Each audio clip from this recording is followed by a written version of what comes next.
Hey y'all, welcome to Fresh Pit Farmhouse. Today's DIY is this beautiful farmhouse style plant stand.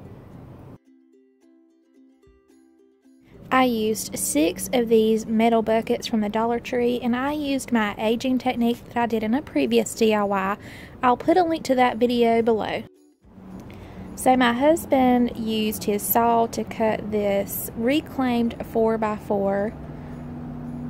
And we cut ours into a 5-foot section. You can choose to make yours taller or shorter.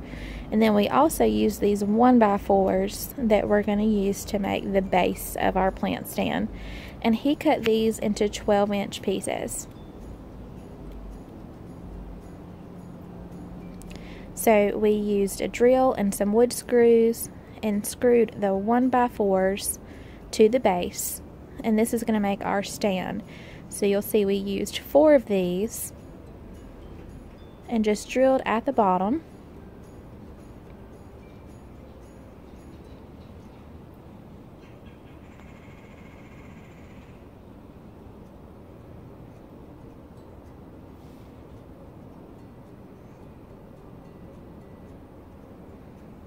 And this is what it should look like when you're done.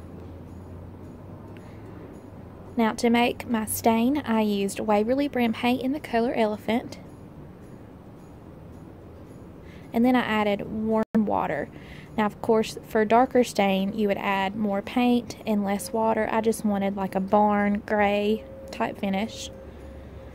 So I used a sponge brush and just painted that right onto the wood. Now because this is untreated sawmill type wood, it really soaked up that stain. You can see it gives it that pretty like barnwood gray finish. And I love this piece of wood. It has a lot of character. It still has the old nails in there. So it's really, really pretty. So we were able to pick this piece of wood up for free. But of course, if you don't have one in your scrap wood pile, you can always get one at Home Depot or Lowe's. Now for the white, I just used Waverly brand paint in the color Plaster.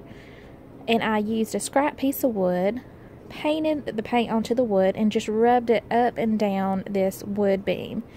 And this is a quick, easy way to give it that farmhouse look. And you just keep adding those layers until you're happy with how much paint you have on there. And even the hubby got in on the action.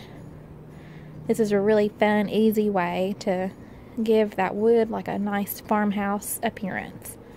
Now he took his drill bit and he used a 5/16 metal bit just to put holes into these little buckets. Because they're thin, it was really easy just to drill those holes in there. Then he took a wood screw and screwed it into the post at a diagonal. And then the buckets just slide right over top of that screw, like so. So I ended up using 6 of these buckets, and you can decide where you want to place yours.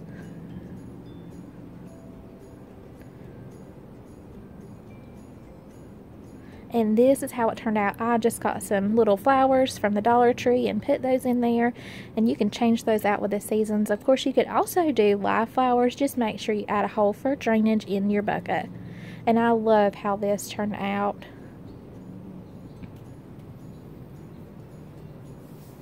So y'all will have to let me know what y'all think. And of course, don't forget to subscribe for more DIYs. Thanks y'all.